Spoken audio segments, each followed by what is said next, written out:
Sound check. Muli ho, isang magandang umaga at purihin ang Panginoon, and it's a blessed Lord's Day at pasalamat tayo sa Diyos sa biyaya niya, at I'm very happy to see ang ilang mga tao na na-miss ho natin for a long time. Purihin ang Panginoon na tayo po muli ay sama-sama sa pagsamba sa Panginoon, and salamat sa Diyos sa fellowship na meron, salamat sa Panginoon sa kagalakan na makasama mga kapatiran. Tayo ho ay magsisimula o maghahanda sa pagsisimula ng atin hong pagsamba ngayong umaga. Pero bago ho yun, ilang mga reminders and announcements ho muna para sa ating mga kapatiran dito sa JCBC. We would like also to welcome ang atin hong mga kapatiran na kasama natin online sa atin hong live stream. Ilan ho muna mga announcements. Una, I would like to encourage ang ating mga kapatiran to take home ang ating in-house printed na gospel tract. Mas matindi pa sa COVID-19, so talagang attention getting ang atin hong gospel tract, at walang ibang mas matindi sa COVID-19 kundi kasalanan, at walang ibang solusyon sa kasalanan kung hindi ang dugo ng ating Panginoong Kristo, and that's the point of this gospel tract. At sana ho ay gawin natin na ipamigay sa iba. And then also ang atin hong nirevive natin ang ating offering envelope. So, isang matalinong bagay na bago pa man din ang gawain ay kumuha na tayo, or pwede rin yung gawin na mag-uwi kayo. Huwag yung iuwi lahat.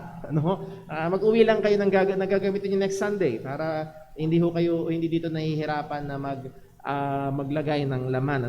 At meron tayong color coding. Brown envelopes are for our general offering, tithes and offering, mga pangtustos natin sa atin hong mga gastusin sa church, and also mga pangsuporta sa ating mga manggagawa. Ang white envelope ay ang ating missions offering. Meron tayong 3 na sinusuportahan, 2 local at 1 foreign na mga kamanggagawa ho natin. And then yung ating green envelope ay ang ating project offering. Ito ho ay ang ating project ho ngayon. Ayan. Thank you very much. Ang ating project ho ay magkaroon ho ng LED monitors dito sa harap. Sa madali salita, yun ay malalaking TV dito sa harap. At ang budget ho natin na nire-raise ay 60,000 pesos. So I'd like to encourage everyone, hindi kailangan maging malaki. Maging ang mga young people, I know wala kayong mga baon ngayon. Alam kayo, pero I would like to encourage you to do something, to find some things, at maging involved, maging dito sa ating project offering. And ang goal ho natin by May, ang goal natin by May ay makalikom tayo ng 60,000 for 3. 3. Isa magkamila, and then isa sa likod. Titignan natin, babalik yung time na may mga kapatiran dahil hindi kasya dito sa loob ay doon sa likod. So pero depende sa mga iipon, baka dito muna sa unahan ang maipundar po natin, sapagkat medyo pumapalya-palya na rin ho yung atin hong projector. And then sa atin hong mga gawain ay atin hong pinagpaliban ang pagkakaroon ho natin ng gathered prayer meeting, and I think sa kasalukuyang kalagayan ay ganun pa rin ang mangyayari this February.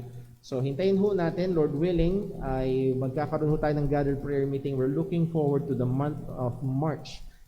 So tuwing Friday, magkakaroon ho tayo ng prayer meeting dito sa church ng 6 p.m. Pero pag prayer time, ay magkakaroon pa rin ho tayo. Huwag mag-alala. Pero Paul, kung nasa malayo, kung may karamdaman, pwede pa rin bang makasama online? Yes, via Zoom app, tuwing atin hong prayer meeting. So blended yung ating prayer meeting. May in-person at meron hong online. And then, pag-pray din ho natin yung ating mga gawain. Tuwing Wednesday, meron tayong time in the Word at 6 p.m. And then Friday, time in the Word at 6 p.m. And then online prayer meeting ng 7 at 7:15 p.m. Meron din ho tayo hong sinisimulan na ipinagpe-pray at pinaplano ho na, ano ba yung kasunod dyan, Brother Darren? Ayan. Meron ho tayong mga kapatid at mga kamanggagawa na nagpaplano at actually ito ho ay talagang medyo nakalagay na sa ikinakasana na Bible College, Central Theological Bible College, at ang main ho nito will be at San Mateo Rizal. Si Brother Ruel Palitang sa kanilang church, at kasama ho dito si Brother Doy Ilo. Naalala niyo ho, 3 years ago, nagturo ho dito si Brother Doy about studying the Bible. Teacher ho mismo namin sa Bible College, si Brother Doy. At Lord willing, si Brother Paul din ho ay isa sa mga magtuturo sa Bible College ho na yan.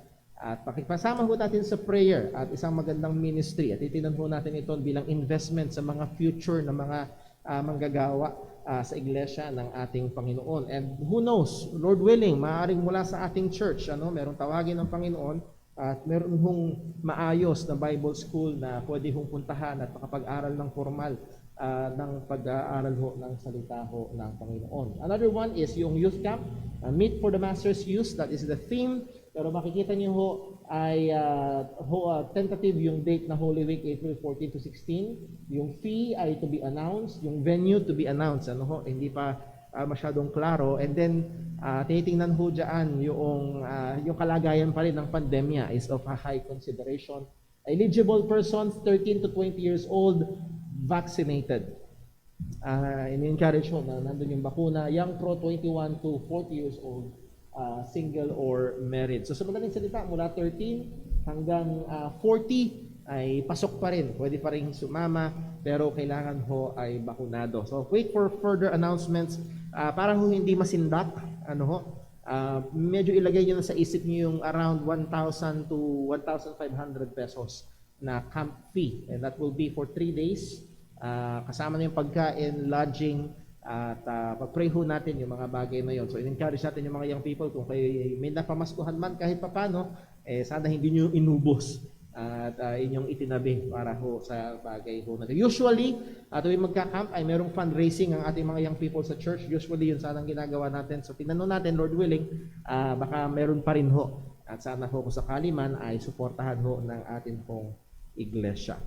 And also, last na announcement po natin ay next week, Sunday, first Sunday ng February, dito ho sa JCBC, we do celebrate the Lord's Supper every other month.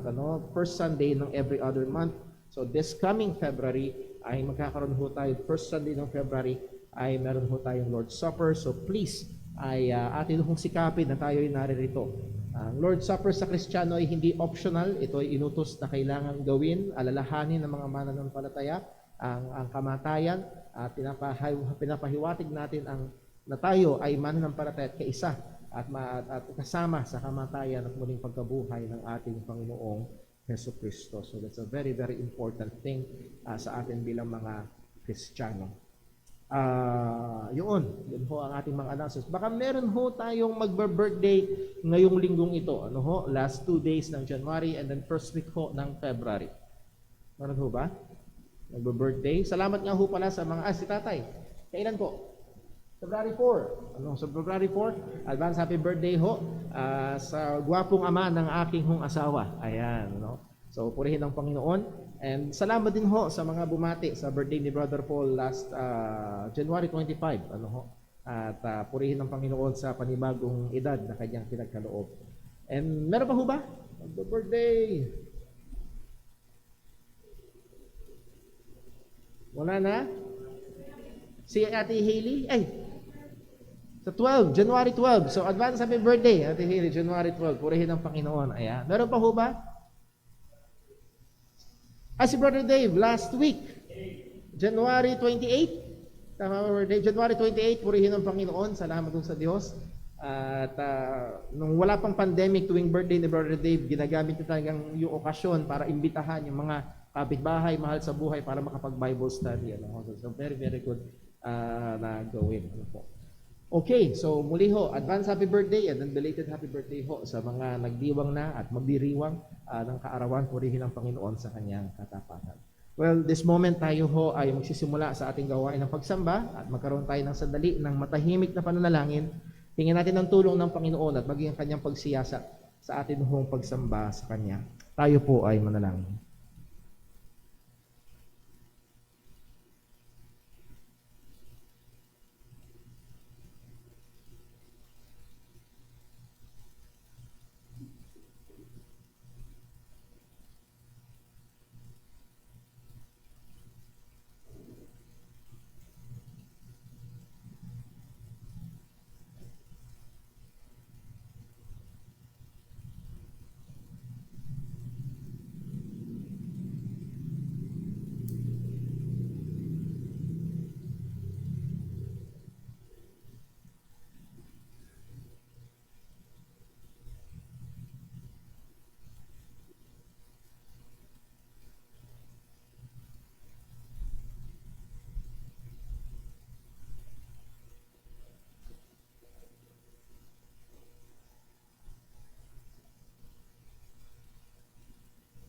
Manalangin po tayo. Panginoon naming Diyos, aming Ama sa langit, salamat po, Panginoon, sa iyong katapatan. Salamat, O Diyos, sa iyong kabutihan. Salamat, O Diyos, sa iyong habag. Tunay, Panginoon, hindi dahil karapat-dapat kami, hindi dahil mabuti kami, kundi dahil Ikaw, O Diyos, ay tapat sa iyong mga pangako at mahaba ang iyong pasensya. Kaya kami ngayon ay nabubuhay at lalo't higit, Panginoon, sagana ang iyong biyaya kung kaya't kami ay merong kaligtasan. At ngayon, Panginoon, sandaling ito, aming ninanasa na sambahin ka. Tulungan mo po kami. Totoo ang sinabi ng iyong salita, hiwalay sa iyo, wala kaming magagawa. Hiwalay sa iyo, Panginoon, ng pag-aawitan at lahat ng ito, Panginoon, ay parang pawang walang kabuluhan. O Diyos, nasa naming purihin ka. Nasa namin na itaas ang iyong dakilang pangalan. Tulungan mo kami, O Diyos, na gawin ang mga ito na may tamang puso, may puso na may pagmamahal, may puso na sumasamba at dinadakila ka.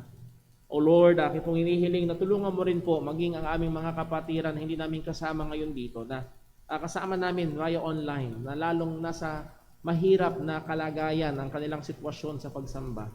Nawa, O Diyos, dumating na ang pagkakataon na muli kaming magsama-sama at purihin at sambahin ka sa Espiritu at katotohanan. O Panginoon, Ikaw po ang patuloy na sumaliksik din sa amin. Hubad kami sa iyong harapan, maging ang laman ng aming puso't isipan ay hayag sa iyo. Patawad po, O Diyos. Lord, napag-aralan namin kayo ng umaga na nahandoon ng iyong utos na kami ay mapuspos ng banal na Espiritu. Panginoon, patawad po sa katamaran namin, sa kakumparan namin. O Panginoon, patawad po sa mga kasalanan namin laban sa iyo.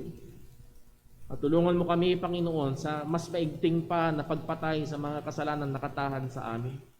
Tulungan mo kami, Panginoon, sa mas masipag na kabanalan. At lawa, lahat ng aming gagawin ngayon, Panginoon, may maluwalhati ka namin at tunay nga may alay namin sa iyo ang aming mga sarili bilang haing buhay, banal at kalugod-lugod sa iyong harapan. Pagpalain mo po ang bawat aspeto ng pagsamba na ito at sa lahat ikaw ay maitaas. Idalangin namin sa ngalan ng aming Panginoong Hesukristo. Amen. Tayo po mustayo at tayo po umawit sa Panginoon.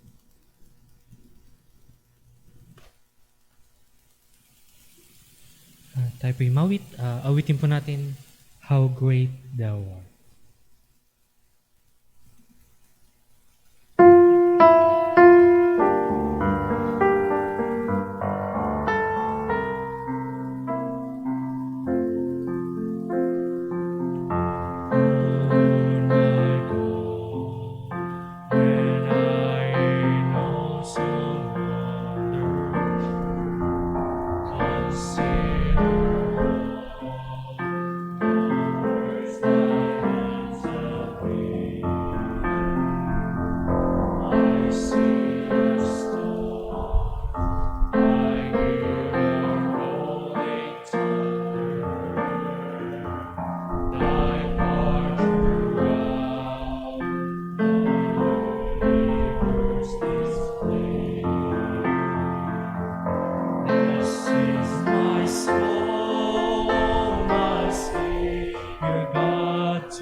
soul, my Savior God, to thee. How great thou art, how great thou art. This is my soul, my Savior God, to thee. How great thou art, how great thou art. And when I see that God is sad and spare me, sent him to die, I scarce can take it in. That on the cross my burden gladly bearing, he bled and died to take away my sin. This is my soul, my Savior God, to thee. How great thou art, how great thou art. This is my soul, my Savior God, to thee. How great thou art, how great thou art. Then Christ shall come with shout of acclamation, and take me home. What joy shall fill my heart? Then I shall ride in humble adoration, and there proclaim how great thou art. This is my soul, my Savior God, to thee. How great thou art, how great thou art. This is my soul, my Savior God, to thee. How great thou art, how great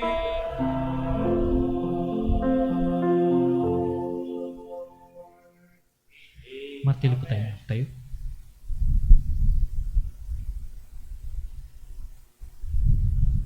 Magandang umaga po mga kapatid. Muli natin purihin ang Panginoon sa pamamagitan ng pagbasa ng kanyang mga salita mula sa Aklat ng Roma in chapter 7, verse 7 hanggang 13.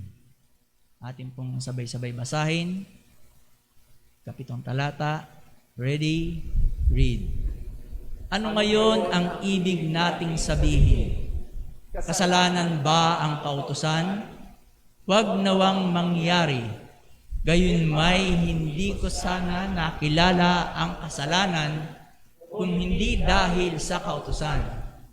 Hindi ko sana nakilala ang kasakiman kung hindi sinabi ng kautusan, huwag kang maging sakim. Sinasamantala ng kasalanan ang pagkakataon upang sa pamamagitan ng kautusan ay gumawa sa aking kalooban ng lahat ng uri ng kasakiman. Sapagkat kung walang kautusan, patay ang kasalanan. Noong una, nabubuhay akong hiniwalay sa kautusan. Ngunit nang dumating ang utos, muling nabuhay ang kasalanan. At ako'y namatay. Ang kautusan na dapat sana'y magbigay sa akin ng buhay ang nagdulot sa akin ng kamatayan. sapagkat sinamantala ng kasalanan ang pagkakataong nakita nito sa kautusan upang ako ay dayain, at sa pamamagitan ng kautusan ay pinatay ako. Kaya ang kautusan ay banal, at ang tuntunin ay banal, matuwid at mabuti. Mangahulugan bang ang mabuting bagay ang nagdulot sa akin ng kamatayan? Huwag nawang mangyari. Ang kasalanan ang pumatay sa akin sa pamamagitan ng mabuting kautusan. Nangyari ito upang ipakita ang kasalanan bilang kasalanan, at upang sa pamamagitan ng kautusan ay mapatunayan na ang kasalanan ay napakasama. Pagpalain ng Panginoon ang pagkabasa ng kanyang mga salita. Tayo po'y sa mandaling manalangin. Ama namin Diyos, Panginoon namin sa langit, Diyos na lumalang ng lahat ng bagay. Dakila ka, O Panginoon. Salamat, O Diyos. Sa umagang ito na muli mo kaming tinipon, Panginoon. Salamat, O Diyos, buong kalayaan na naipapangaral ang iyong mga salita sa dakong ito. Gamitin mo nga po, Panginoon, ang iyong mga salita bilang matalim na tabak, Panginoon, upang ang sanlibutan ay maligtas sa pamamagitan ng ebanghelyo ng iyong bugtong na anak. Upang ang iyong mga anak, Panginoon, ang mga mananampalataya, ay lumakad ng matuwid sa liwanag ng iyong mga salita. Salamat, O Panginoon, sa banal na Espiritu na itinanay mo sa aming mga buhay, Panginoon. Tulungan mo nga po kami, Panginoon, na lumakad at mamuhay sa bunga ng banal na Espiritu. Ilayo mo kami sa kasalanan, sa gawa ng sanlibutan ito. Panginoon, tunay na naroroon pa rin ang kasalanan sa aming mga laman. Ngunit walang imposible sa iyo, O Diyos. Walang imposible, Panginoon, sa banal na dugo na tumigil sa iyong bugtong na anak upang linisin anumang laki ng kasalanan, Panginoon. Patuloy mo kami linisin ng banal na dugo ng iyong banal na anak. Patawarin mo kami, Panginoon, anumang karumihan ng iyong masumpungan sa aming mga laman, Panginoon. At nawa, O Diyos, kami mabuhay ng naaayon sa iyong kalooban. Nawa, O Diyos, maluwalhati ang iyong banal na pangalan sa buhay ng iyong mga anak. Ama, maraming salamat po sa mga biyaya na patuloy na pinagkakaloob mo. Sa inilian mong mga biyaya, Panginoon, para sa aming mga pangangailangan. Alalahanin mo, O Panginoon, ang mga kapatid namin na nagdarahok, nagugutom, may mga karamdam, Panginoon. Alalahanin mo, O Diyos, ang aming mga kapatid na nandoon ng mga suliranin. Alam mo, Panginoon, ang kabigatan ng kanilang mga dinadala. Loobin mo, O Diyos, ng mga kapatiran na naging kabahagi, Panginoon, ng kabigatan na ito, O Diyos, na kami makatuwang, Panginoon, sa ikagagaang ng kanilang mga dalahin. Higit sa lahat, Panginoon, ang iyong mga kamay, Panginoon, sa iyo lamang kami umaasa. Abutin mo ang bawat isa, Panginoon. Abutin mo ang bawat mananampalataya, ang bawat pamilya, ang bawat ama ng tahanan, Panginoon. Tulungan mo kami na maitaguyod ang aming sambahayan. Mapangunahan, Panginoon, mailapit sa iyong banal na pangalan. At lahat ay mauwi sa kadakilaan, Panginoon, ng iyong banal na pangalan. Ama, sa oras na ito kami muling magpapatuloy sa pag-aaral ng iyong mga salita. Buksan mo ang aming puso at isipan, Panginoon. Kami matuto, Panginoon, sa pamagitan ng aming pastor, Panginoon, si Brother Paul, ay maipangaral ng buong katotohanan, Panginoon, at buong katapatan ng iyong mga salita. Maging daluyan ng mga pagpapala sa iyong mga anak sa ikaluluwalhati ng iyong banal na pangalan. Ito po ang aming dalangin sa pangalan ni Jesus. Amen.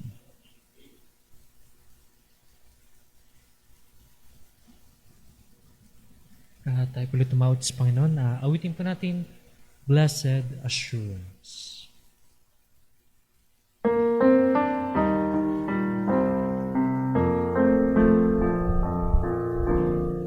Blessed assurance, Jesus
Praising my Savior all the day long.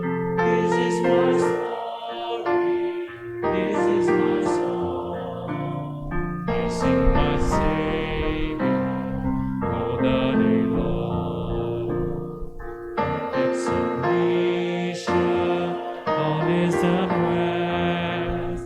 I in my Savior am happy at last. Watching and waiting, looking above.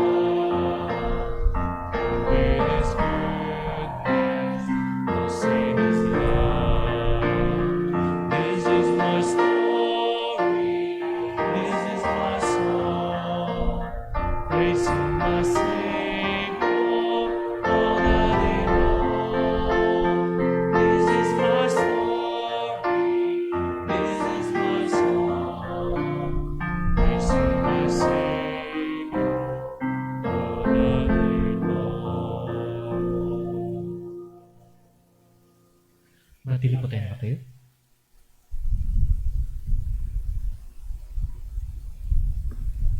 Magandang umaga mga kapatid. Para po sa ating pagkakaloob sa ating Panginoon, ating pong basahin ng mga talata na ating basihan na ating pong pagkakaloob sa ating Panginoon. 2 Corinthians chapter 9 verse 6, 7 and 8. Okay, sabay-sabay natin basahin mga kapatid. Ready, read. But this I say, he which soweth sparingly shall reap also sparingly, and he which soweth bountifully shall reap also bountifully. Every man according to his purpose in his heart, so let him give, not grudgingly or of necessity, for God loveth a cheerful giver. And God is able to make all grace abound toward you, that ye, always having all sufficiency in all things, may abound to every good work. Tayo po'y sandaling manalangin. Aming Amang nasa langit, Diyos na makapangyarihan sa lahat, salamat po, Panginoon, sa umagang ito na iyo pong pinagkaloob sa amin. Salamat sa kalusugan, Panginoon, sa bawat isa na nandito, Panginoon. Salamat sa presensya, Panginoon, ng aming pong mga kapatiran. Nandito, Panginoon, na kami ay sama-sama, Panginoon, na sumasamba sa iyo, Panginoon, sa Espiritu at katotohanan, Panginoon. Panginoon, nabasa namin ng iyong pong salita patungkol po sa pagbibigay. Nawa, dakilang Diyos, bigyan mo kami ng tamang puso na kami, Panginoon, sa aming pong pagbibigayan ngayon, Panginoon, ay ikaw, Panginoon, ang siyang aming malulhati, Panginoon. Tulungan mo kami, Panginoon, at nawa dakilang Diyos, mabigyan ka namin ng papuri, Panginoon, sa sandaling ito, Panginoon. Na alam namin dakilang Diyos na anuman po ang mayroon kami, Panginoon, ay ito, Panginoon, ay nanggagaling sa iyo, Panginoon. Ang mga pagpapala, kalakasan, o anong, Panginoon, ang iyong pong kabutihan na ipinagkaloob sa amin, Panginoon. Kinikilala namin, Panginoon, na ikaw ang nagbigay nito, Panginoon. Kaya dakilang Diyos, maraming salamat po sa mga blessing, Panginoon. At nawa dakilang Diyos sa aming pagbibigay na ito, Panginoon, ay ikaw, Panginoon, ang siya malulhati, Panginoon. Tulungan mo kami, Panginoon, sa aming patuloy na pag-aaral ng iyong pong salita, sa aming pagsamba sa iyo, Panginoon. Bigyan mo kami ng tamang puso, Panginoon, na kami habang na makikinig, Panginoon, ng iyong pong salita, Panginoon, ay bigyan mo kami ng karunungan, katalinuhan, Panginoon. Ganon din po, Panginoon, ang iyong lingkod, Panginoon, na gagamitin. Bigyan mo siya, Panginoon, ng karunungan, upang sa ganon dakilang Diyos, mapaliwanag niyang malinaw, Panginoon, na purong katotohanan, Panginoon, Sa iyong salita, Panginoon, ang lumabas sa kanyang bibig, Panginoon. Pagpalain mo kami, Panginoon, at samahan mo kami hanggang pong matapos ang gawain na ito. Ito po aming dalangin sa pangalan ni Kristo Jesus. Amen. Amen.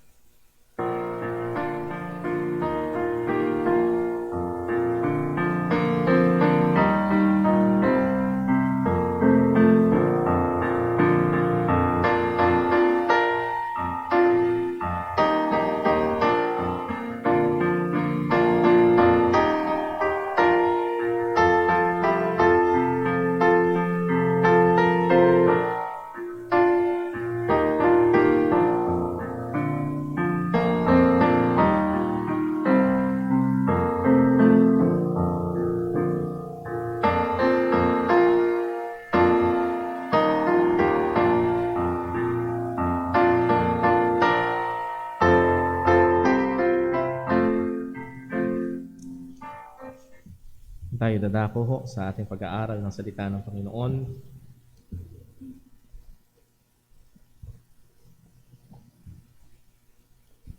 Well, sa biyaya ho ng Diyos at patuloy siyang tumutugon sa ating panalangin, ang mga cases na umabot ng more than 34,000 a day or 37,000 a day. Kahapon, kung di ako nagkakamaling tanda sa radyo, ay sabi daw ay nasa 17,000 ang new cases ho kahapon. So that's a very good news, a very welcome news na hindi na kinailangan na itaas ang alert level at magsarado ulit ang mga negosyo and so on. At lalong pinag-iinting ng ating hong gobyerno ang mga testing. At meron hong dalawang primary way of testing kung ikaw ay positive sa COVID-19. Ang una ay ang tinatawag na antigen test. At ito ho ay mas mura, kulang-kulang 1,000 piso ang halaga. At mabilis makukuha, maybe within 1 hour or 2 hours ay meron ng resulta. Pero ang problema dito ay 30% reliable lamang ang resulta nito. At actually, kapag ikaw ay nag-positive sa antigen, inirekomenda na RT-PCR test ka rin. So nadodoble ang gastos ng iba kapag ginawa yun. Pero ang mas reliable and best and most accepted way of testing ay yung ang tinatawag na RT-PCR test. At ito ay medyo mas mahal at halos triple ang mahal kaysa sa antigen test. At kailangan minsan ng 20 hanggang 48 oras para lumabas ang mga resulta. Depende kung mayroon pang mga backlog ng mga testing and so on. Pero lumabas ang panibagong balita at nababahala ang iba dahil dito. Sapagkat ang Omicron virus ay tila baga o variant ay tila baga nagkakaroon ng konting mutation na tinatawag ng ilang mga doktor na stealth Omicron. Na with the very word stealth meaning hindi makita. Na kung saan napakahirap daw itong makita sapagkat hindi ito laging lumalabas maging sa mga RT-PCR test. Well, kaya ko sinabi ho ito mga kapatid, mga kaibigan, sapagkat pagdating sa mga karamdaman, maging sa COVID-19, mayroong mga testing para makita kung ano ang kalagayan. Pero pagdating sa moralidad, pagdating sa spiritual na mga bahagi ng ating buhay o sa spiritualidad, ang pinaka-greatest na threat sa atin ay walang iba kung hindi ang kasalanan.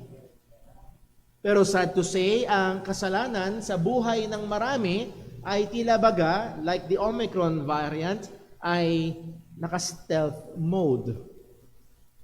Hindi ma-detect.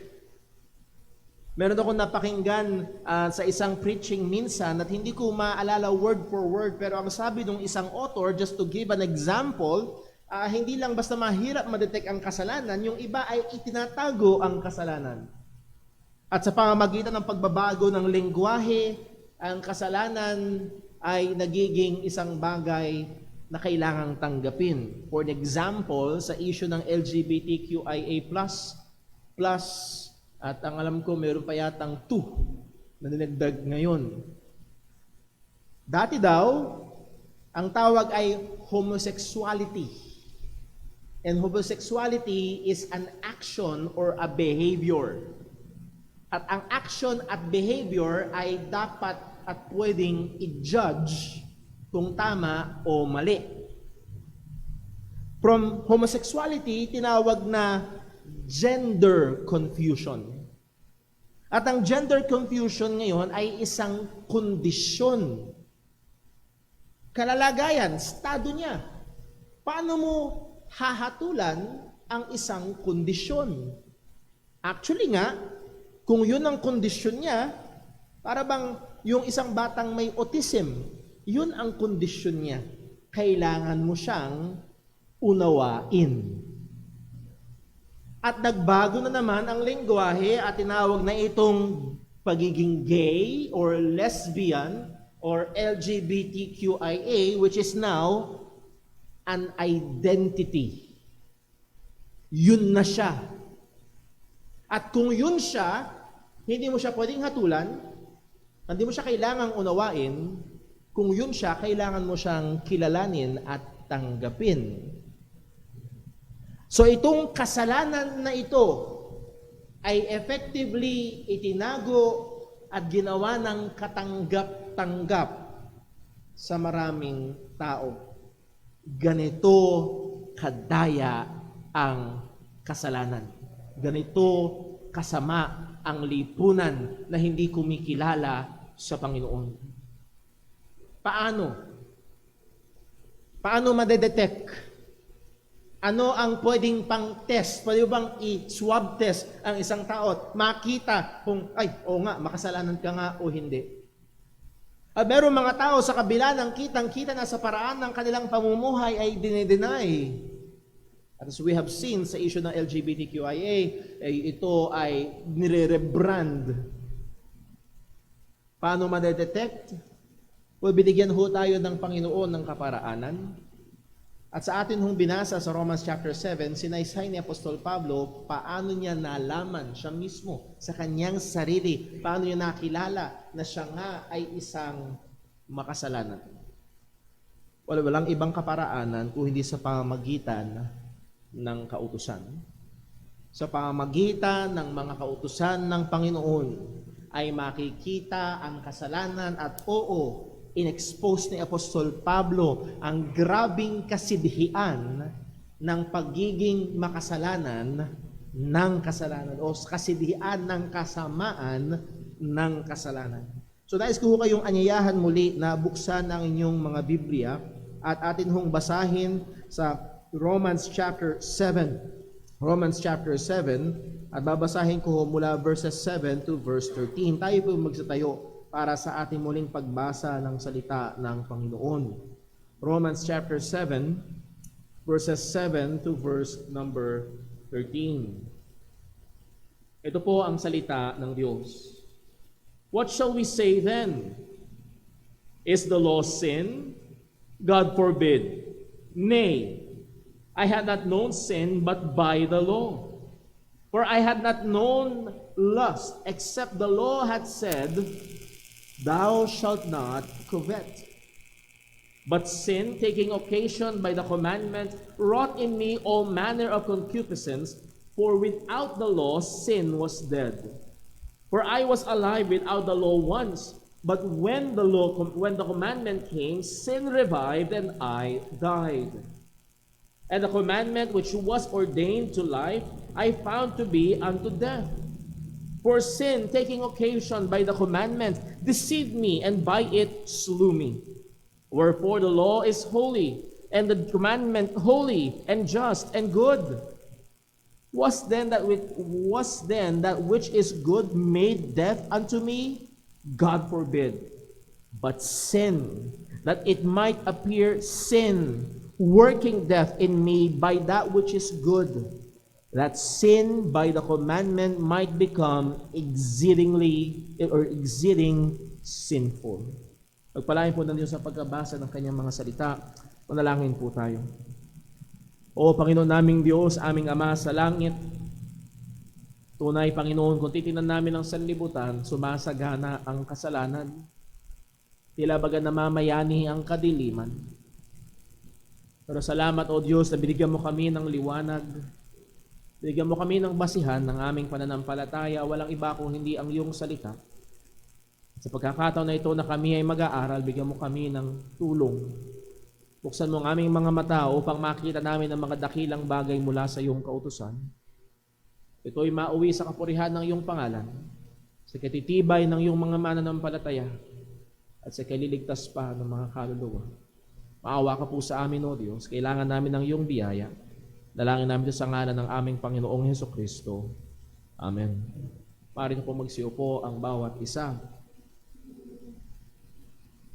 Ito ho ang pinakamensahe at tingin ko ho, kung binasa at sinubukan nating unawain ang pagbasa ng salita ng Diyos mula pa kanina sa ating public reading ng salita ng Diyos, ay nakita natin ang katotohanan na ito. God's holy law exposes the utter wickedness of sin, and the unbelievers must recognize it, and the believers must struggle against it.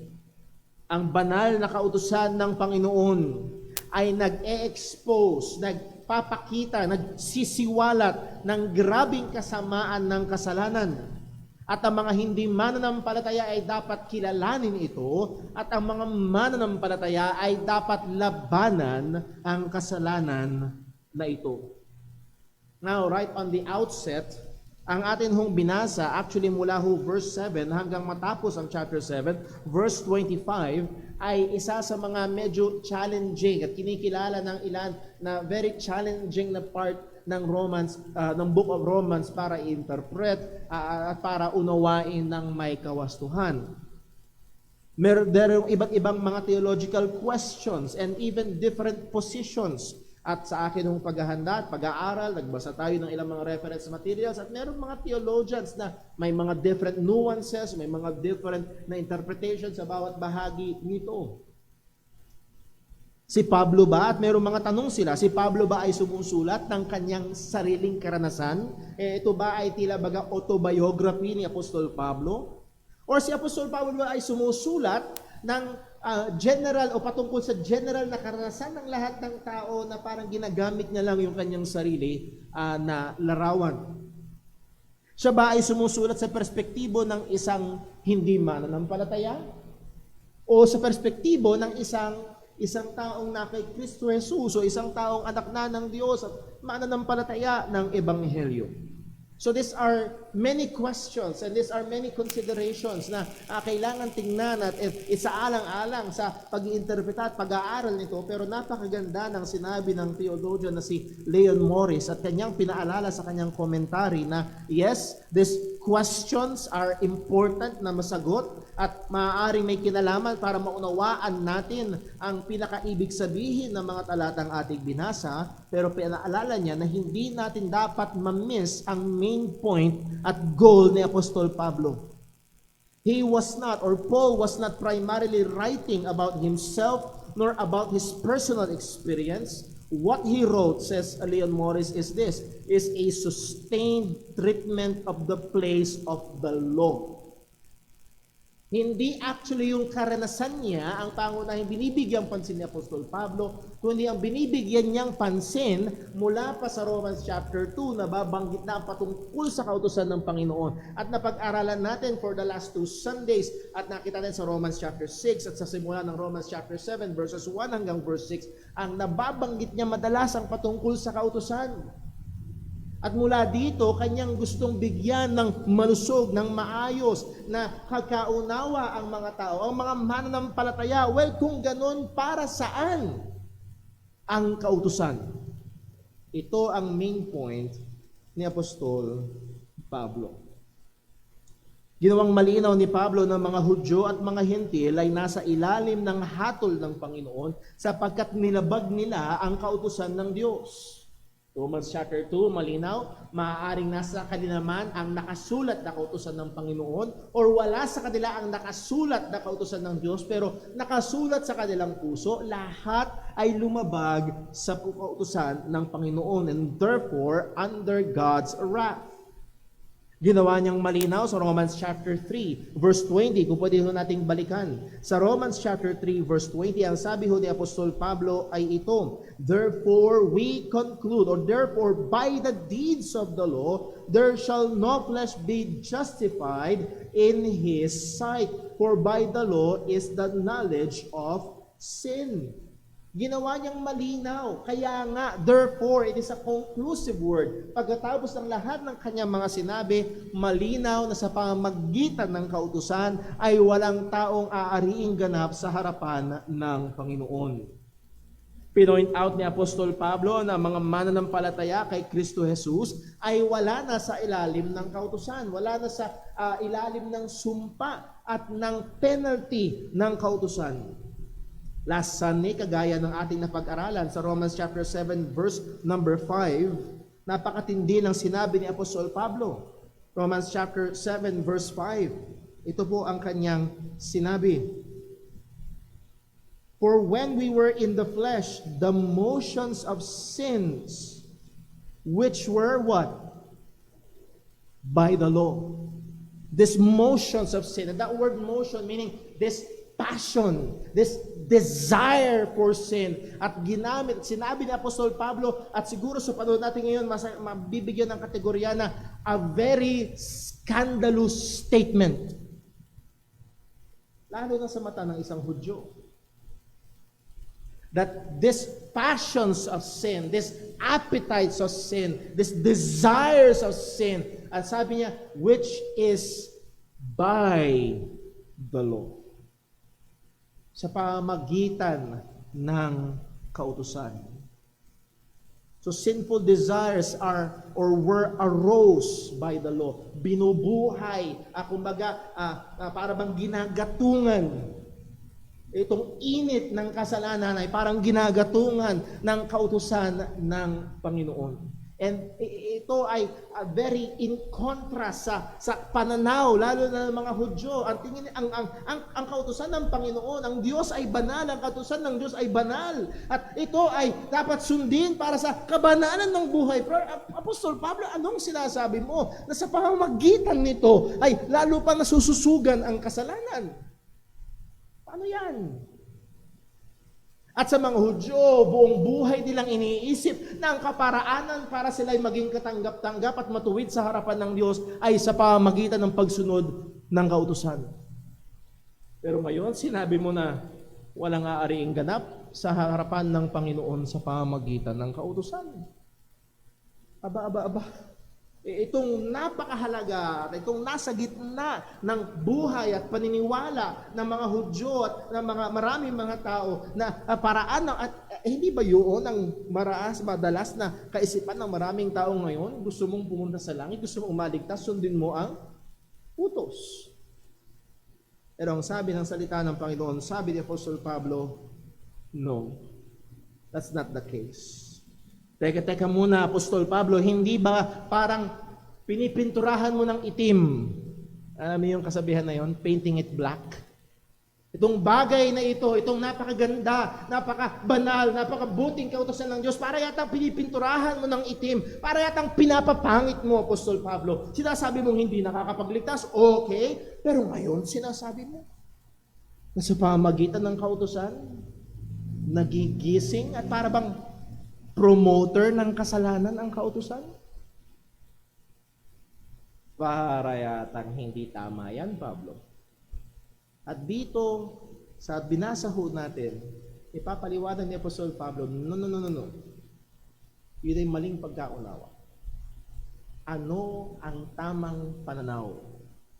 Ano ba ang gawain ng kautusan sa buhay o kautusan ng Panginoon sa buhay ng isang tao at maging sa isang mananampalataya. So simulan ho natin sa verse number 7. What shall we say then?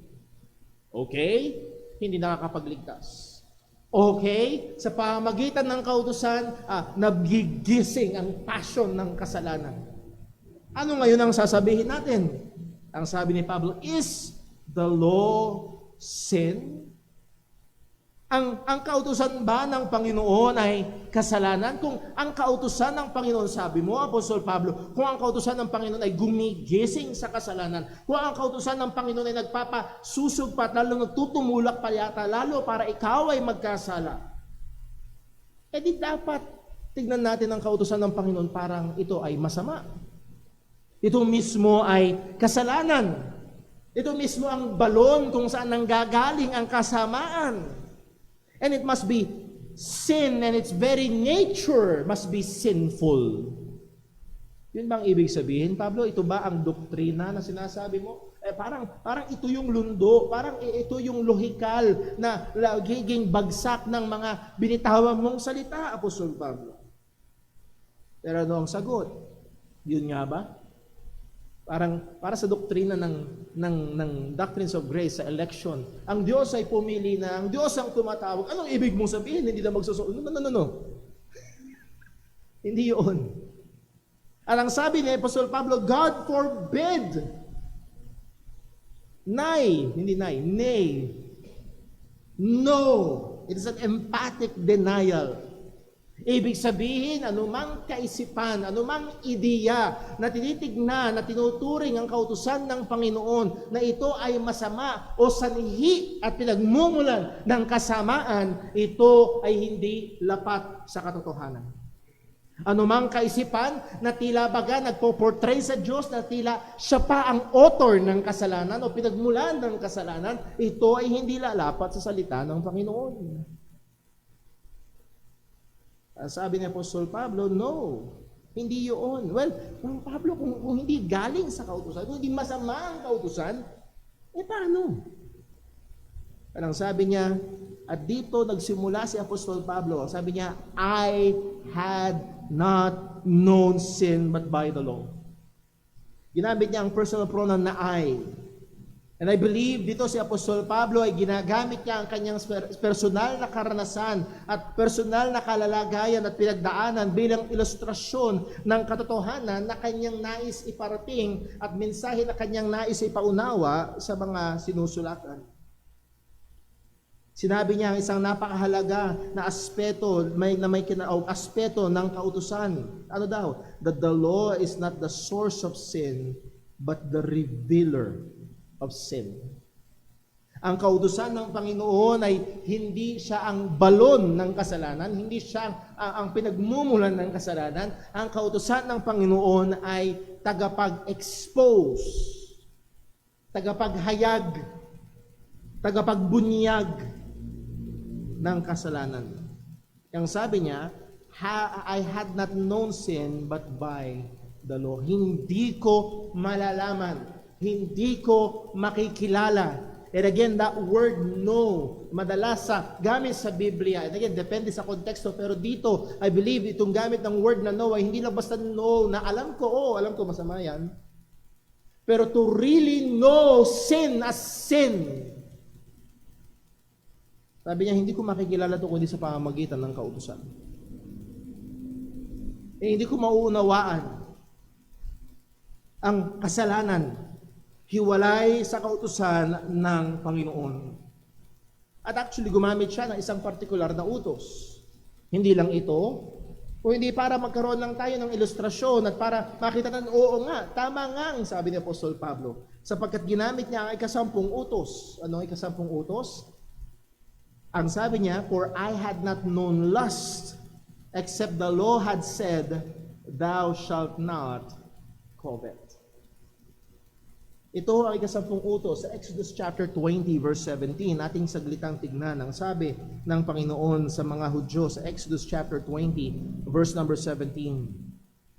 Thou shalt not covet thy neighbor's house. Thou shalt not covet thy neighbor's wife, nor his manservant, nor his maidservant, nor his ox, nor his ass, nor anything that is thy neighbors. And ang basic definition ng covetousness is desiring that thing that is not ought to be yours. Pag nanasa sa bagay, pag nagusto sa isang bagay na hindi sa iyo at hindi dapat para sa iyo. Hindi wasto. At maganda ang sinabi rin ng isang theologian, maaaring isang mabuting bagay pero ito ay ninanasa mo higit sa Diyos. That can still can fall under the category of covetousness. So out of all the laws, mula sa lahat ng mga sabi traditionally, merong 613 laws at ito'y binuod sa 10 na mga kautusan. At mula sa 10 ito, bakit ginamit ni Apostol Pablo ang pang-10? Alam niyo kung bakit? Or maaaring isa sa mga dahilan ay ito. Because the 10th commandment ultimately deals with sin on the inside. Ito ay kasalanan na hindi gawa ng kamay, hindi laging lumalabas sa bibig. Pwedeng ngayong sandaling ito, wala kang ginagawang masama, ikaw ay nakabihis ng maayos, lumalabas sa bibig mo ang praise the Lord, pero right now, maaaring nilalabag mo ang ika-10 utos kahit nasa loob ng church. Because this is on the inside. Huwag mong imbutin. Iniimbut, ninanasa mo ang isang bagay na hindi marapat para sa iyo. At actually, merong ilang mga bagay na itong kasalanang ito ay hindi pwedeng takpan ng pagiging relihiyoso. Ang kasalanang ito ay maaaring sinusubukang takpan ng theological talks, pero again, kahit ganon ay kasalanan pa rin. At meron ho iba ang tingin, well, pang-10, baka ito yung pinaka mababang uri. Alam mo yun, pag nilabag mo yung 1 to 4, baka tawag dito? Mortal sin, 5 hanggang 9, venial sin, 10, sin. But actually sa Colossians chapter 3 verse 5, ang sabi ni Apostol Pablo ay ito. Colossians chapter 3 verse 5. Mortify therefore your members which are upon the earth, fornication, uncleanness. By the way, pag tinranslate yung word for word, mortify, patayin. Therefore, your members which are upon the earth, patayin nyo ang inyong mga miyembro na nasa lupa. Hindi magandang life verse ito ng pastor. Patayin ng mga miyembro. Well, ang members dito is the flesh. At itutukoy dito ay yung sinful propensities. At binigyan ng halimbawa, fornication, uncleanness, inordinate affection, evil concupiscence, and covetousness, which is idolatry. Nagkonekta ho? Ang paglabag sa ika-10 utos ay paglabag sa unang utos. So hindi natin pwede tingnan ito na pang-10 lang. Sin lang, maliit lang. No. Covetousness is also idolatry. So it's also breaking the first commandment, which is to transgress the greatest commandment of all, which is to love God with all and above all. So narito ang sabi ni Apostol Pablo, yung inyong iniisip, na maaaring iniisip ng kanilang, ina-assume ni Pablo na maaaring iniisip ng mga tao, lalo na ng mga Hudyo. Well, brother Apostol Pablo, sinasabi mo na ang kautusan ay nagbubuhay ng pagnanasa ng kasalanan. E di, ang kautusan ay masama, ang kautusan ay makasalanan. No, that's not the case. Sabi ni Pablo, hindi ko makikilala ang kautusan. Hindi ko makikilala ng totoo ang kasalanan kung hindi sa pamamagitan ng kautusan. At nagbigay pa siya ng halimbawa nga itong kautusan na thou shalt not covet. I had not known lust. Hindi ko matututunan, hindi ko makikilala ang kasalanan na ito kung ano talaga siya kung hindi sa pamamagitan ng kautusan ng Panginoon. Tuloy ho natin sa verse number 8. But sin. So, sana again, yung contrast, that word but is a contrast. So, nanggaling si Pablo, sabi niya, no, maling kaisipan yan, ang kautusan actually nag-expose ng kasalanan. Well, kung ganun pala, Apostol Pablo, bakit mo sinabi na sa pamamagitan ng kautusan, nagigising ang pagnanasa ng kasalanan? Well, narito sa verse number 8, but sin. Maganda ang kautusan. Ini-expose ng kautusan ang kasalanan, pero ganito katindi ang kasalanan. Ganito kasidhi ang kasamaan, ganito kaitim, ganito kabaho, ganito kadiri-diri, ganito umaabuso ang kasalanan. Huwag kang makikipaglaro sa kasalanan.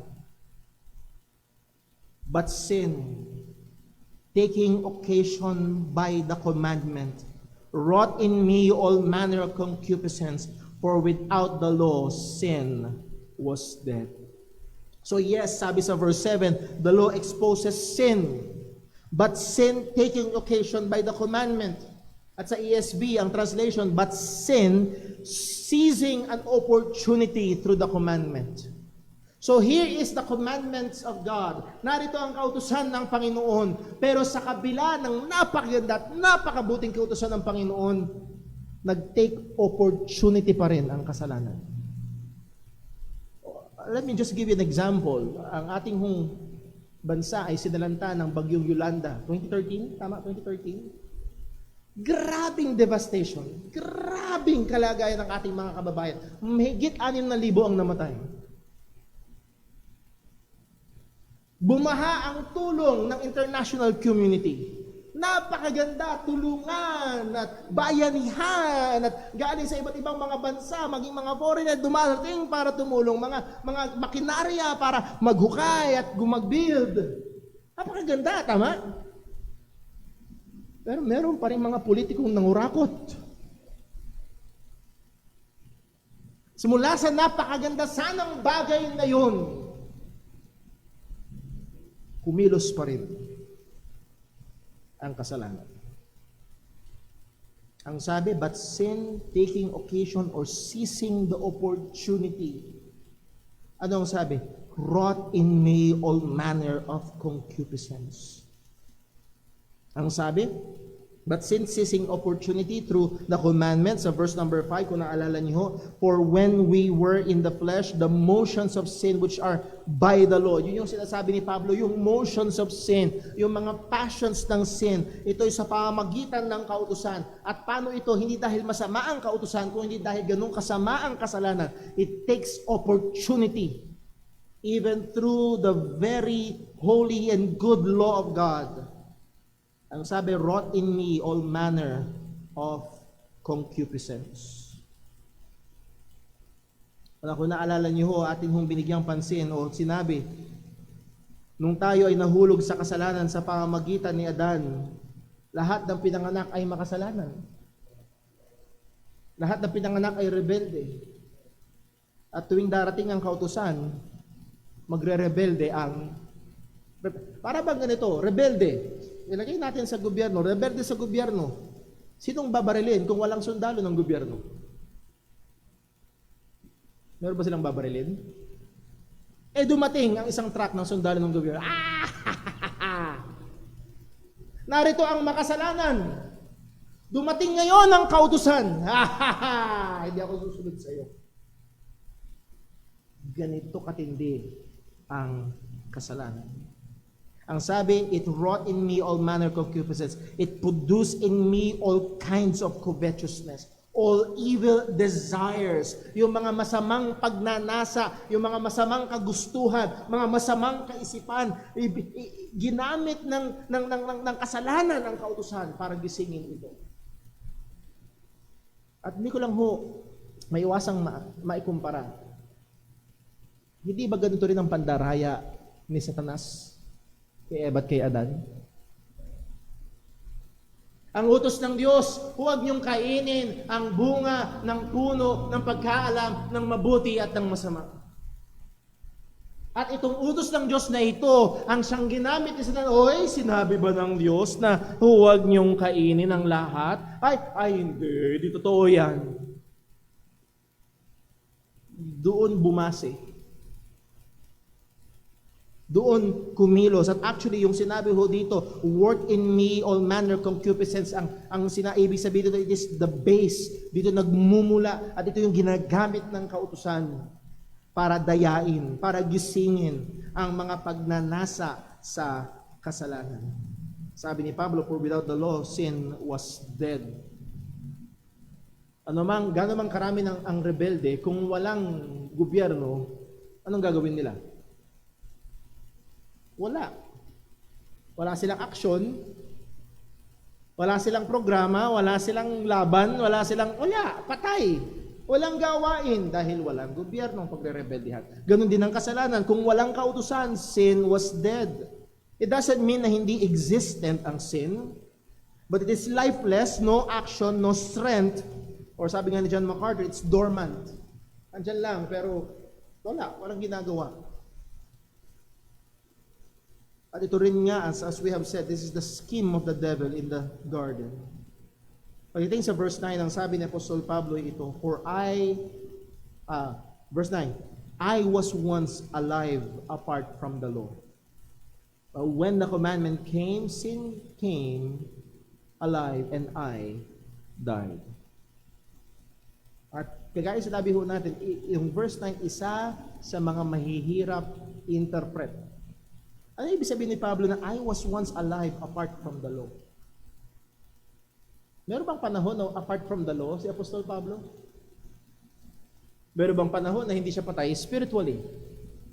Di ba sinabi niya sa Romans chapter 5, lahat ay patay sapagkat lahat ay nagkasala? Paano to? Anong ibig sabihin nito? Yung iba nagsasabi, si Paul ay actually, ang pinapatungkulan daw ni Apostol Pablo ay hindi yung kanyang sarili, kundi si Adan. Ang layo naman, Brother Paul. Yes, ang layo. All the way back to Genesis. Na si Adan daw ay nabuhay before na walang kasalanan.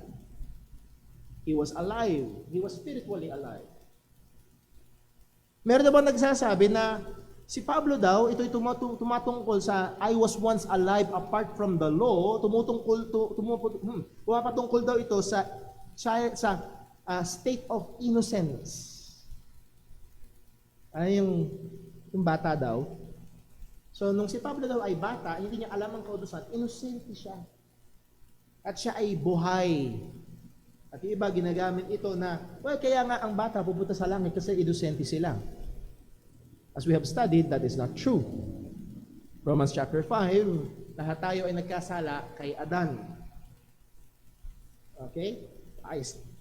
Kung naalala niyo ho, many years, 3-4 years ago, pinag-aralan natin ang issue na ito. Merong iba't ibang posisyon ng iba't ibang mga Kristiyano, pero I am in the inclination na yes, ang bata pupunta sa Panginoon, not because they're innocent, but because God is gracious.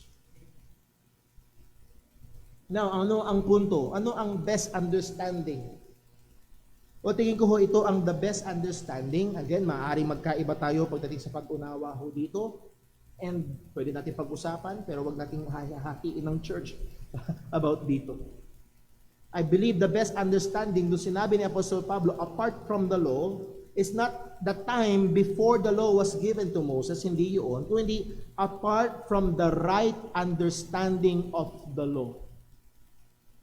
Ang sabi niya, I was alive apart from the law. Now, sino ba si Apostol Pablo? Siya ay isang Hudyo. Meron bang time na siya hiwalay sa kautusan? Mula pa lang nung bata, pinapakabisado na sa kanila ang kautusan. Anong ibig sabihin niya dito na siya ay alive? Merong panahon sa buhay ni Apostol Pablo na akala niya at iniisip niya na siya ay ligtas, siya ay pasok sa kaharian ng Diyos dahil sa kanyang pagsunod sa kautusan. Buksan lang natin ho sandali sa Philippians chapter 3. I hope ma-grasp niyo ho itong bagay na to. Sa Philippians chapter 3, ang sabi ni Apostol Pablo, verse 4, Though I might also have confidence in the flesh, if any other man thinketh that he might trust in the flesh, I more. Sa madaling salita, kung magtitiwala ka sa laman para maligtas, sino mas maraming K? Ako yun. circumcised the eighth day, of the stock of Israel, of the tribe of Benjamin, and the Hebrew of Hebrews, as touching the law, a Pharisee, pinakamahigpit. Verse 6, concerning zeal, persecuting the church, ganun katindi, touching the righteousness which is of the law, blameless. Hindi sinasabi ni Pablo sinless, sinasabi ni Pablo, kapag tininan mo ang kautusan at tininan mo yung buhay ko, wala kang maipupula sa akin. Actually, I believe, isa sa dahilan kung bakit ang sinight ni Apostol Pablo ay covetousness.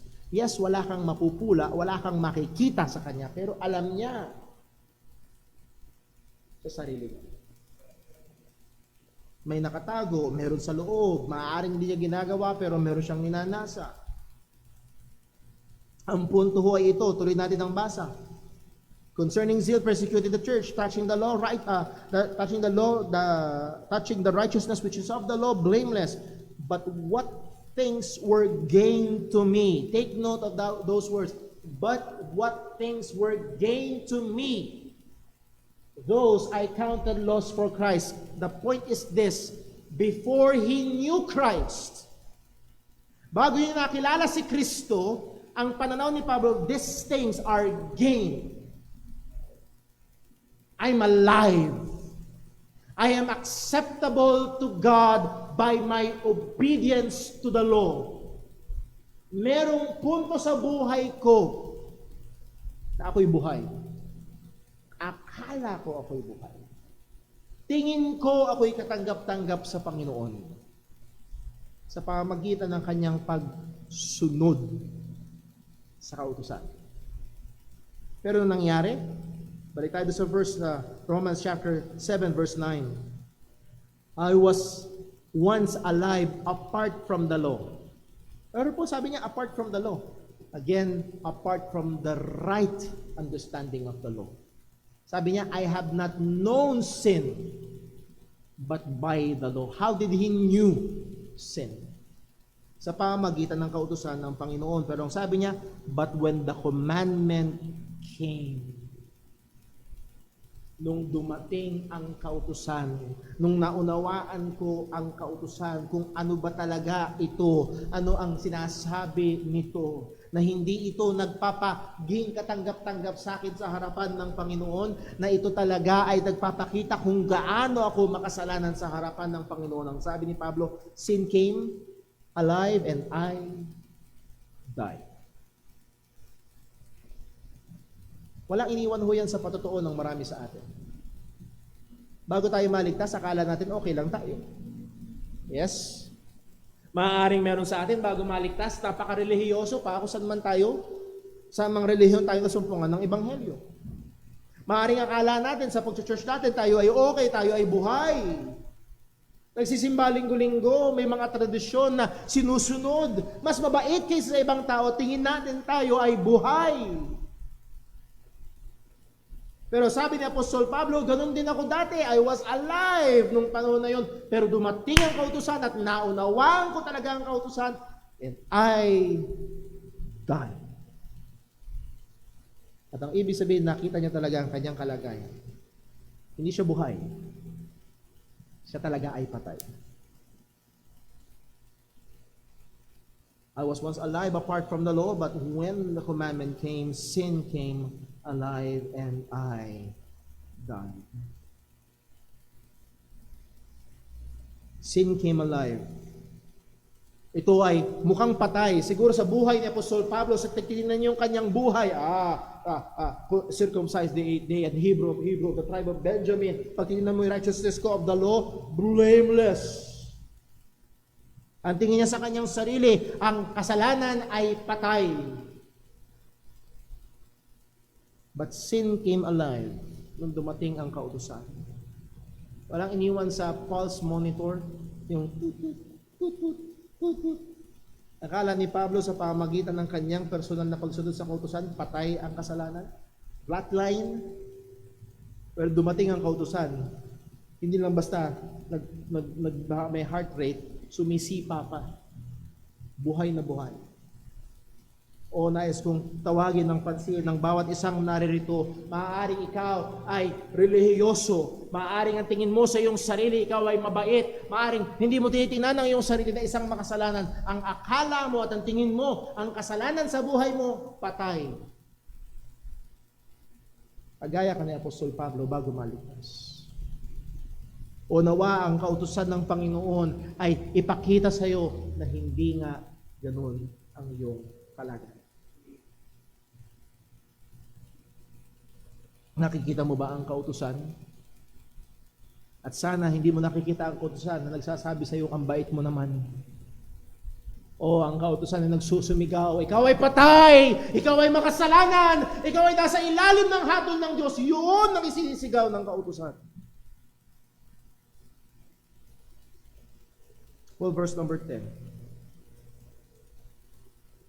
And the commandment which was ordained to life, I found to be unto death. Dito, ginawang maliwanag ni Apostol Pablo, huwag natin pagkamalian, hindi masama ang kautusan ng Panginoon, hindi pumapatay ang kautusan ng Panginoon. Actually, ang sabi niya, the commandment which was ordained to life.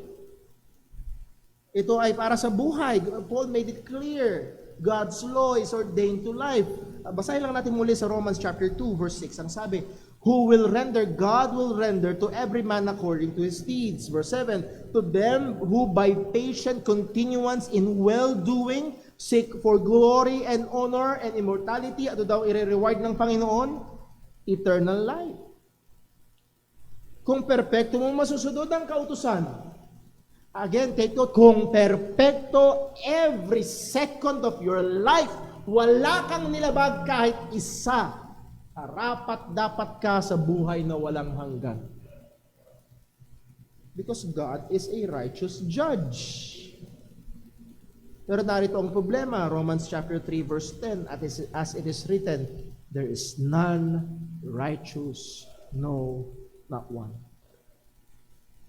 That's why, for by the deeds of the law, no flesh shall be justified in his sight. So itong kautusan na oo, maaaring magbigay buhay kung masusunod ng perpekto, ang sabi ni Pablo, I found to be unto death. Imbis ako'y magbigyan ng buhay, nakita ko na ito ay sa ikamamatay. Bakit? Kasi nakilala ko at na-expose ang pagiging makasalanan ko. And I praise God na ang ginamit niyang tao para isulat ito ay si Apostol Pablo. Walang dadaig sa atin sa kanya sa pagiging relihiyoso. Walang dadaig sa kanya sa pagsusumikap sumunod sa kautusan. Siguro walang dadaig sa atin sa kanya sa pananalangin. Maaaring walang dadaig sa atin sa kanya sa panlabas na pagsunod sa kautusan. Kung merong ranking ng pabaitan dito sa church, kung nandito si Apostol Pablo, siya ang nasa number 1 at bakante ang mula 2 hanggang 99, magsisimula tayong lahat sa 100. Ganun kalayo. Pero itong napakabait at relihiyoso sa mata ng mga tao, ang sabi niya, dahil sa kautusan, nakita kong ako ay patay. Question. Nakita mo na ba ang iyong sariling patay? Nakita mo na ba ang iyong sarili na nasa ilalim ng sumpa at parusa ng kautusan ng Panginoon? Nakita mo na ba talaga ang pagkalagay mo ng pagiging makasalanan na hindi ka lang basta, ay sorry, tao lang, nagkakamali. No. Ikaw ay taong nagrebelde laban sa Diyos at ang puot ng Diyos ay nakahanda at ang parusa ng Diyos ay darating at ito ay hindi mawawala liban na ikaw ay magsisi at manampalataya kay Kristo. Ang kautusan ay hindi masama. Ang kautusan ng Diyos ay nagpapakita ng kasalanan ng tao. Kahapon ho ay medyo nakausap ko ho ang aking biyanan, si Sister Nelia, at napag-usapan ho namin ang pagdidisiplina kay Timmy. At naisaysay ko ho ang halimbawa ng aking pamangkin, si Joanna Faith. Sinabi daw, kung din kakamaling tanda sa kwento, sinabi ng aking ate sa anak niya kay Joanna Faith, sabi ng aking ate, dapat ka kasing sumunod kay mami at daddy. Ano niyo ang tanong ng bata? Bakit? Bakit ko kailangan sumunod kay mami at daddy? Anong sagot ng magulang? Sumunod ka kasi ako ang matanda. So basta matanda, kailangan sundin? Sumunod ka kasi ako nagpapakain sa'yo, yun ang susundin. Oo anak, sumunod ka kasi ang sabi ng utos ng Diyos, obey your parents in the Lord. At kung ikaw ay nagdi-disobey, hindi ka lang nagkakasala laban sa iyong magulang, nagkakasala ka sa Diyos na araw-araw nagbibigay sa iyo ng buhay. Nagre-rebelde ka sa Diyos na napakabuti. Ipapakita yun ng kautusan. I-expose ng kautusan ang pagiging patay natin sa kasalanan. Ang kautusan na hindi masama. Ito ay kagamitan para ipakita ang ating pagiging makasalanan. Ang sabi ni Pablo sa Galatia, para ihatid tayo sa Kanya na magliligtas sa atin. Walang iba kung hindi si Kristo Jesus. Let's pray. Panginoon naming Diyos, aming Ama sa langit, salamat po. Dahil ang totoo, lahat kami ay bulag sa aming sariling kalagayan. Salamat po. Sapagkat lahat kami, kagaya ni Apostol Pablo, akala namin kami buhay. Ayos lang, mabuti, pasado. Pero salamat sapagkat isang araw, kumilos ka at gumamit ka ng mga instrumento, lalo na ng iyong salita, ng iyong kautusan, para ipakita talaga ang aming tunay na kalagayan. Na kami ay patay, bangkarote, walang magagawa, mahina. At salamat, O Diyos, sa iyong pagliligtas. O Panginoon, kami ay nagmamakaawa kung paanong ikaw ay nahabag sa amin at binuksan mo ang aming mga mata. Sa bawat isang naririto na wala pa kay Kristo, maawa ka po. Ang kautusan mo na mabuti ay gamitin mo para ipakita ang kanilang kalagayan na patay at mahina at walang magagawa. O Lord, maaaring may mga kabataang naririto hindi pa nila binibigyan ng kaseryosohan ng pangangaral ng iyong salita. Tawagin mo ang kanilang pansin. Ipakita mo ang katotohanan na sila ay nasa ilalim ng iyong puot. O Diyos, maawa ka po. At sa amin bilang mga mananampalataya, nakita namin kung gaano katuso at kagrabe ang kasamaan ng kasalanan na maging sa pamagitan ng mabuting kautusan, ito ay maaari pa rin kumilos. O tulungan mo kami na maging mapagbantay. Tulungan mo kami na maging seryoso sa pagpatay sa kasalanan na katahan pa sa amin. Ilayo mo kami sa masama, O Diyos. Ilayo mo kami sa tukso. Habang tayo ay nakayukod na kapikit, tayo dadako sa sandali ng matahimik na pagbubulay-bulay. Ang salita ng Diyos ay hayaan nating mangusap, magturo at magbago sa ating mga buhay. Manalangin po tayo sa Panginoon.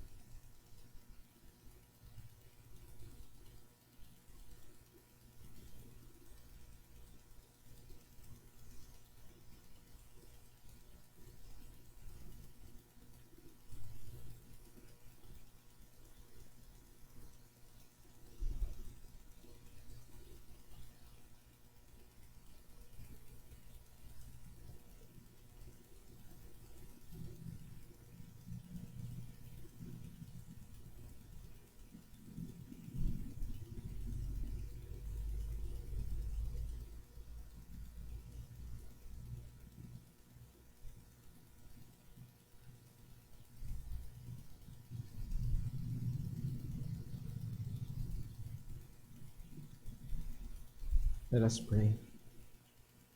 Panginoong Diyos, tulungan mo kami. Sadya kaming marupok. Madali kaming makalimot. Nawa makatotohanan mo na aming nakita ngayon ay patuloy mong gamitin sa ikalalago ng aming pananampalataya. Patuloy mong gamitin sa pagpatay ng mga nakataahad pang kasalanan sa amin. At Lord, gamitin mo sa pagliligtas pa ng mga kaluluwa para sa kapurihan ng pangalan mo. Salamat po sa iyong salita. Ingatan mo kami hanggang sa aming pag-uwi. Dalangin namin ito sa ngalan ng aming Panginoong Jesucristo. Amen. Stay po tayong lahat para sa ating panghuling awitin.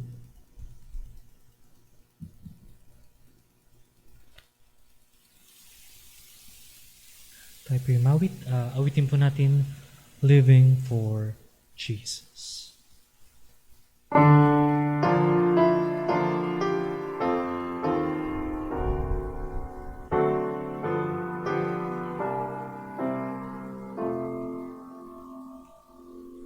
Living for Jesus, a life that is true, striving to please Him in all that I do, yielding allegiance, glad hearted and free. This is the pathway of blessing for me. Oh, Jesus, Lord and Savior, I give myself to Thee. For Thou in Thy atonement didst give Thyself for me. I am no other master, my heart shall be Thy throne.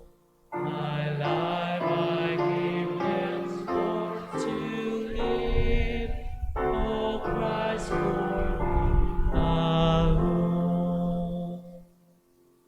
Living for Jesus, through earth's little while, my dearest treasure, the light of His life, seeking the lost ones, He died to redeem, bringing the weary to find rest in Him. Oh, Jesus, Lord and Savior, I give myself to Thee. For Thou in Thy atonement didst give Thyself for me. I own no other master, my heart shall be Thy throne. My life I give henceforth to live, O Christ, for Thee alone. Purihin po ang Panginoon, mga kapatid, nawa sa ating paglabas, sa ating iglesia, pag-uwi sa ating mga tahanan, baunin natin ang mga katotohanan ng Diyos na ating napag-aralan. Tayo ay inutusan na mapuspos ng banal na Espiritu. At nais kong encourage ang bawat isa sa atin. Pag-uwi, pagbulay-bulayan natin ang mga kautusan ng Panginoon at ating hiningin sa Diyos. Lord, gamitin mo ito para i-expose pa ang mga kasalanan sa buhay ko. Tulungan nawa tayo ng Panginoon. Ang iyon mga kapatid sa ating paghiwa-hiwalay, nawa ang pagmamahal ng ating Ama, ang biyaya ng ating Panginoong Jesucristo at ang presensya ng banal na Espiritu ay sumabawat isa sa atin. Lahat ng ating gawin natin para sa Kanyang kapurihan at patuloy tayong magpagamit bilang instrumento ng paghahayag ng Ebanghelyo ng kaligtasan. God bless po. Ingat po sa pag-uwi. Paalala po, mamayang gabi, meron tayong gawain at 6 p.m. Ingat po. We are dismissed. Jesus would I know. His grace to others show, more of His saving fullness see, more of His love who died for me. More about Jesus, more about Jesus, more of His saving fullness see, more of His love who died for me. More about Jesus, let